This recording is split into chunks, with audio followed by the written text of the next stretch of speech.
Ya, untuk membahasnya kita sudah bersama dengan pakar hukum internasional Unjani, Profesor Hikmahanto Juwana yang sudah hadir di studio dan juga pengamat Timur Tengah Unpad Ibu Dina Sulaiman melalui sambungan Zoom. Selamat sore Bapak Ibu sekalian. Saya mungkin langsung saja ke Prof Hikmah terlebih dahulu. Prof, kalau kita lihat kan kesepakatan ini kan secara tidak langsung ya karena melalui negosiator begitu. Nah, bisa dikatakan dalam hukum sendiri ini kan harus masih banyak ya prosesnya ya, karena mereka harus mengembalikan lagi surat kesepakatan tersebut ke Perdana Menteri begitu ya. Jadi masih panjang jalannya walaupun negosiator sudah sepakat begitu ya. Nah, ini secara hukum apakah memang sudah sah ini gencatan senjata akan dilakukan atau bagaimana? Jadi pertama adalah masing-masing pihak yang bertikai, dalam hal ini Israel dan Hamas, mereka akan mengirim negosiatornya. Lalu kemudian ada Amerika Serikat dan dari Qatar, mereka dan Mesir, mereka menjadi mediatornya. Jadi mereka berunding dulu. Nah, berunding, lalu kemudian menyepakati teksnya. Walaupun dalam perundingan itu bisa saja mereka bolak-balik dengan prinsipalnya, ya kayak begini mau nggak, kayak begitu nggak, karena mereka tidak diberi kewenangan secara bebas begitu. Nah, nanti kalau sudah sepakat, mereka lalu buat teksnya. Setelah buat di teksnya itu, kemudian masing-masing negosiator akan membawa teks perjanjian itu ke prinsipalnya. Dalam hal ini, kalau ke Israel, ke Perdana Menteri, Benyamin Netanyahu, kalau Hamas tentu pimpinan tertingginya di sana. Nah, yang kita dengar bahwa Perdana Menteri Netanyahu tidak akan sendirian dia mengambil keputusan. Tapi dia bilang bahwa kabinet yang akan mengambil keputusan. Jadi akan ada rapat kabinet itu hari ini, tentu karena ada jeda waktu dengan Indonesia, mungkin mereka baru mau mulai atau baru besok.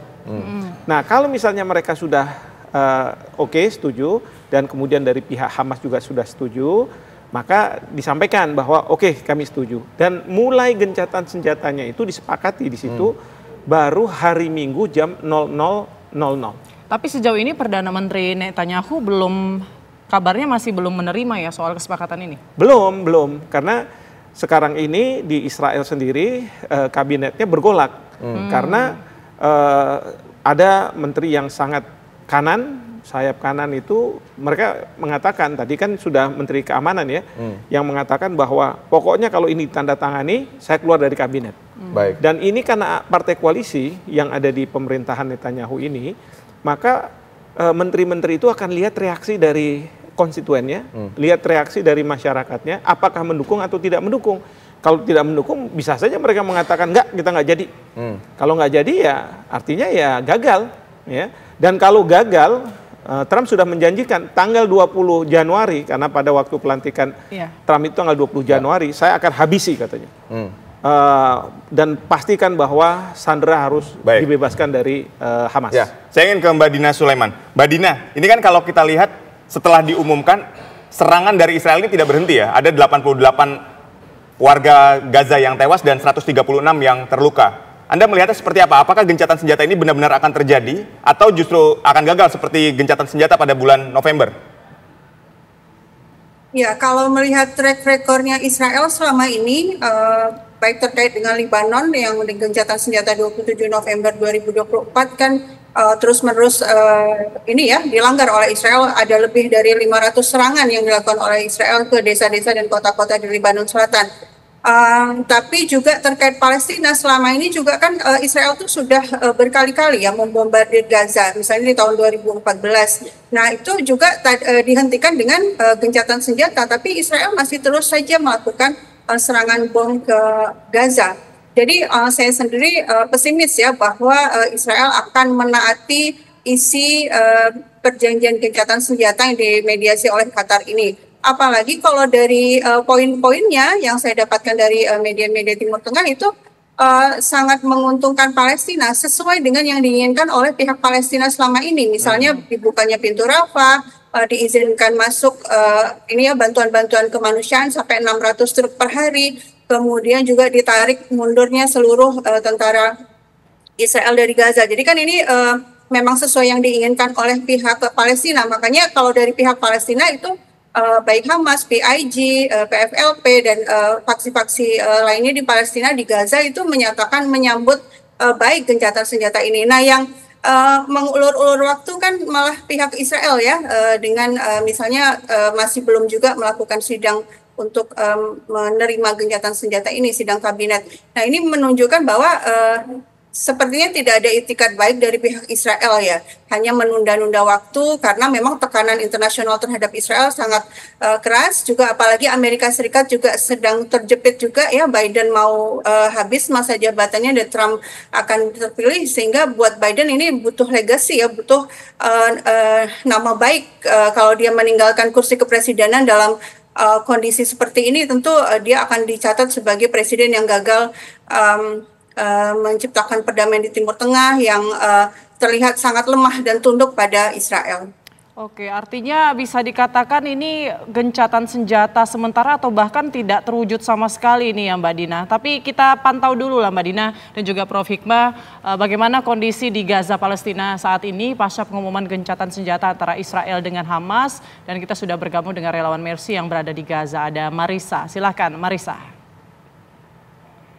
Ya, baik, terima kasih Mbak Putri. Ya, seperti yang kita ketahui bahwa kesepakatan gencatan senjata antara Israel dan penjajah Israel dan pejuang Palestina disampaikan telah terwujud pada hari Rabu kemarin tanggal 15 Januari. Akan tetapi untuk pelaksanaannya counting hari pertama untuk tahap pertamanya di hari Minggu 19 Januari 2025. Dan seperti yang kita amati sampai saat ini pun tidak ada dampak yang signifikan dari pengumuman gencatan senjata tersebut. Memang pihak warga Gaza Palestina menyambut dengan antusias. Ini merupakan milestone yang baru setelah berkali-kali proses perundingan gencatan senjata ini selalu gagal karena pihak Israel yang sering mengubah kesepakatan yang telah disetujui sebelumnya. Akan tetapi warga Gaza juga mengetahui bahwa ini belumlah keputusan gencatan senjata yang sebenar-benarnya gencatan senjata. Jadi hingga saat ini warga Gaza masih menahan diri untuk tidak kembali ke rumahnya masing-masing, tetap bertahan di tendanya. Dan terkait penyerangan bisa saya bilang eskalasinya juga cukup meningkat, terutama di daerah Beit Lahia, Gaza Utara. Saya memantau setiap hari dengan staf medis yang masih ada di rumah sakit. Dari tadi malam, bahkan dari sebelumnya penyerangan bisa dibilang tidak berhenti. Yang sebelumnya yang diserang hanya lantai 3 saja, dan saat ini sudah pernah menyerang di lantai 1 di mana pasien dan tenaga medis stay di sana, berlindung di lantai 1. Nah, seperti yang disampaikan oleh Profesor dan Ibu Dina, memang potensi untuk sabotase ceasefire ini masih sangat besar. Pihak Israel, kabinet Netanyahu terutama telah menunjukkan bahwa di hari Kamis mereka menunda sidang kabinet untuk voting pertukaran hostage dan detail lainnya. Dan tapi masih ada bagian dari pemerintahan Israel yang mencoba mengembalikan ini supaya tetap berjalan, dan alhamdulillah di hari ini, Jumat ini, mereka melakukan voting untuk keputusan selanjutnya, dan kondisi ini sangat kritis, critical condition banget yang harus diawasi oleh pihak-pihak internasional supaya ceasefire tanggal yang akan dimulai tanggal 19 Januari nanti benar-benar bisa diterapkan seperti itu. Baik, terima kasih Marisa. Artinya eskalasi serangan Israel tidak juga berkurang, bahkan cenderung meningkat, dan jumlah korban yang tewas juga banyak pasca pengumuman. Nanti kita masih akan terus mengupdate kondisinya bagaimana setelah tanggal 19 Januari ini, karena itu adalah tanggal yang disepakati merupakan fase pertama dari gencatan senjata ini. Sekali lagi terima kasih kepada Marisa. Nah, yang menarik, Prof, ketika kita berbicara Menteri Keamanan Nasional Israel Ben Gvir ini kan juga kita lihat ya bahwa dia tidak setuju, bahkan menyerukan perang ini harus berlanjut. Nah, ini seperti apa? Tapi nanti dijawabnya Prof. Usai jeda, tetaplah bersama kami. Ya pemirsa, saya mau menuju ke Mbak Dina ya sebelum ke Prof. Hikmah tadi pertanyaan menggantung. Mbak Dina, kesepakatan sudah ada tapi serangan malah makin intens. Kalau kita lihat sepertinya Israel ini masih berat hati begitu ya untuk melakukan gencatan senjata. Nah apa sih Mbak sebenarnya poin-poin dalam kesepakatan tersebut dan bagaimana nanti fase gencatan senjata yang akan dilakukan di 19 Januari 2025 ini? Secara umum hasil dari ini ya negosiasi antara kedua pihak dengan mediasi Qatar dan Mesir itu kedua pihak sepakat untuk melakukan 3 fase penyelesaian konflik. Kalau fase pertama itu pertukaran tawanan, Hamas bersedia membebaskan tawanan Israel, tapi juga sebaliknya Israel juga harus membebaskan orang-orang yang mereka culik dari Gaza gitu ya. Dan kemudian juga Israel membolehkan para pengungsi untuk kembali ke rumah mereka masing-masing. Meskipun rumahnya sudah sebagian besar sudah hancur ya, tapi minimalnya mereka bisa melakukan sesuatu di tempatnya masing-masing, tidak lagi tinggal di tenda. Dan yang paling penting adalah penarikan pasukan Israel dari wilayah Gaza. Nah ini yang menurut saya ini sebenarnya poin yang memang diinginkan oleh Palestina. Makanya pihak Hamas dan milisi yang lain itu sangat menyambut baik terjadinya fase ini, terjadinya gencatan senjata ini gitu ya. Dan kemudian kalau di fase kedua itu memang secara detail belum disampaikan, tapi dijanjikan bahwa fase kedua akan dijalankan kalau fase pertama sudah terwujud. Nah masalahnya fase pertama ini gimana, dengan cara apa terwujud itu kayaknya masih tanda tanya besar gitu ya, karena sejak diumumkan sampai sekarang Israel masih terus membombardir Gaza, padahal di fase pertama itu janjinya adalah menghentikan serangan kan gitu ya. Dan kemudian kalau di fase kedua ya kelanjutan pembebasan sandera itu. Kalau di fase pertama hanya 33 sandera Israel yang akan dibebaskan, tapi di fase kedua nanti ditambah lagi dan seterusnya di fase ketiga itu juga ini ya masih kelanjutan, tapi pada intinya adalah menuju ke penghentian perang secara keseluruhan di fase ketiga itu. Tapi ini long way to go ya, masih panjang untuk mencapai ke sana. Kita tunggu fase pertama ini akan terjadi atau tidak gitu kan. Mungkin itu yang bisa saya jelaskan. Baik, Mbak Dina, tapi kan kalau kita melihat poin-poin dan fase demi fasenya ini kan semuanya menguntungkan Palestina dan Israel, Palestina dan Hamas maksudnya. Nah, bagaimana tabiat dari Israel yang kita tahu sendiri ya, ketika ada sesuatu yang tidak menguntungkan mereka, ya mereka akan tolak, bahkan akan melanggar secara terang-terangan gitu. Anda menilainya seperti apa? Nah, justru itu masalahnya kan. Ketika sudah diumumkan ya oleh Qatar, itu Netanyahu tuh bilang gini, saya akan menunda rapat kabinet sampai Hamas berjanji akan mematuhi pasal-pasal itu. Loh kan Hamas sendiri sudah melakukan pengumuman ya, menyambut baik gencatan senjata dan menyatakan akan mengikutinya, dan itu juga didukung juga pernyataan serupa oleh kelompok-kelompok lain, misalnya PIJ atau PFLP. Nah, jadi belum itu Netanyahu sudah bikin ulah gitu ya, sudah mencari-cari alasan untuk tidak mematuhinya.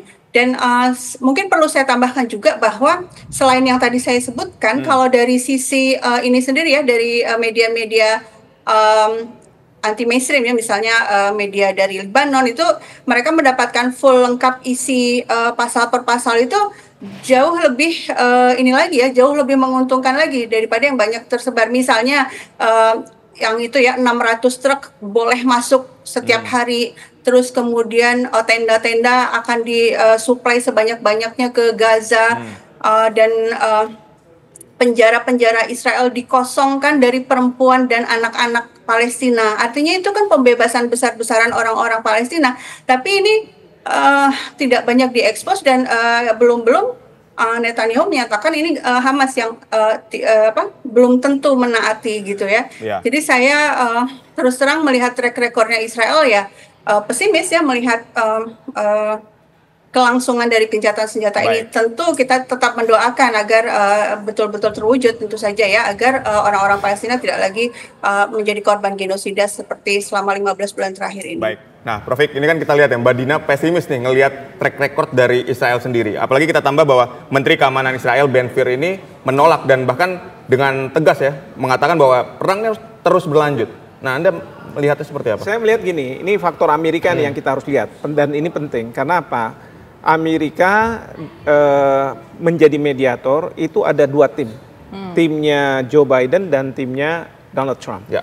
Padahal kalau ideologi antara Demokrat dengan Republik itu bertentangan. Kalau Demokrat kayak Joe Biden ingin supaya memang benar-benar terjadi ceasefire ini. Tetapi kalau Donald Trump justru dia mau menyerang. Baik. Nah, saya khawatirnya adalah kalau misalnya timnya Donald Trump itu mungkin bicara ke Netanyahu, udah terima aja dulu, ya, terima aja dulu. Nanti kita lihat.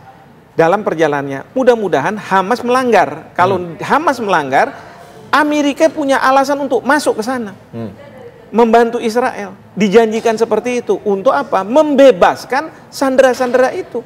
Karena bagi Israel pada saat ini, kalau mereka melakukan ceasefire, dalam pandangan saya, mereka mungkin bilang ini udah sebentar lagi udah selesai nih perang. Ya.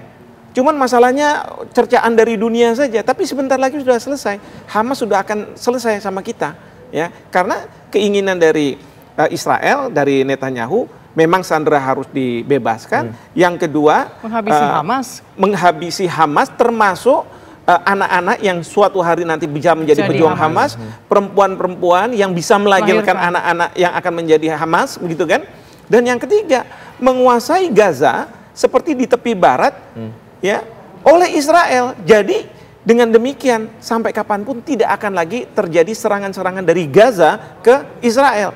Nah, ini yang diinginkan oleh Netanyahu. Nah, kan ini tinggal sedikit lagi mungkin perang ini gitu oleh Netanyahu. Tapi Amerika Serikat mungkin jangan. Nanti cercaan dunia dan itu akan punya dampak ke Amerika Serikat, sebuah negara kampiun demokrasi yang menceramahi ini itu kebaikan dan lain sebagainya. Kita nggak punya standing lagi. Sekarang buat aja perdamaian itu, ya, perdamaian buat, harapannya nanti Hamas melanggar, baru kita sikat.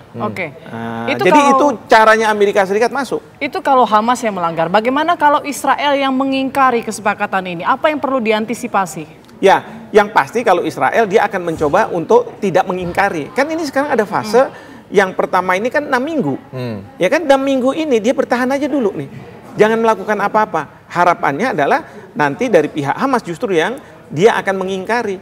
Karena akhir Desember kemarin Presiden Donald Trump mengatakan, kalau saya nanti menjadi presiden pada tanggal 20 Januari dan belum ada kesepakatan, maka saya akan serang kayak neraka, katanya. Nah, ini yang menurut saya bahaya. Dan kalau kita tahu Donald Trump itu bisa yang dia ucapkan itu bisa terjadi, dan itu akan mengakibatkan dunia akan terperangah dan kemudian apa yang harus kita lakukan. Nah, sekarang kalau saya nih mudah-mudahan Bapak Presiden setuju, Presiden kita sekarang kesempatan bagi Indonesia untuk masuk. Minta mandat dari Perserikatan Bangsa-Bangsa untuk kita melakukan peacekeeping, ya, menjaga perdamaian itu. Ya, untuk memastikan bahwa tidak ada pelanggaran-pelanggaran. Kalau sekarang pertanyaan saya, siapa yang akan melakukan perdamaian, penjaga perdamaian ini, ceasefire ini? Kan nggak ada. PBB belum terlibat. Jadi segera saja, proaktif. Indonesia masuk mengambil peran di situ. Mengambil peran, hindari tindakan Amerika Serikat di bawah Donald Trump yang akan menyerang lebih hebat lagi Gaza. Terima kasih. Terkesan memaksa Hamas ya untuk menyepakati ini ya. Ya. Seperti itu. Baik, terima kasih Prof. Terima kasih juga Mbak Dina telah berdialog bersama kami. Sehat dan sukses selalu untuk semua.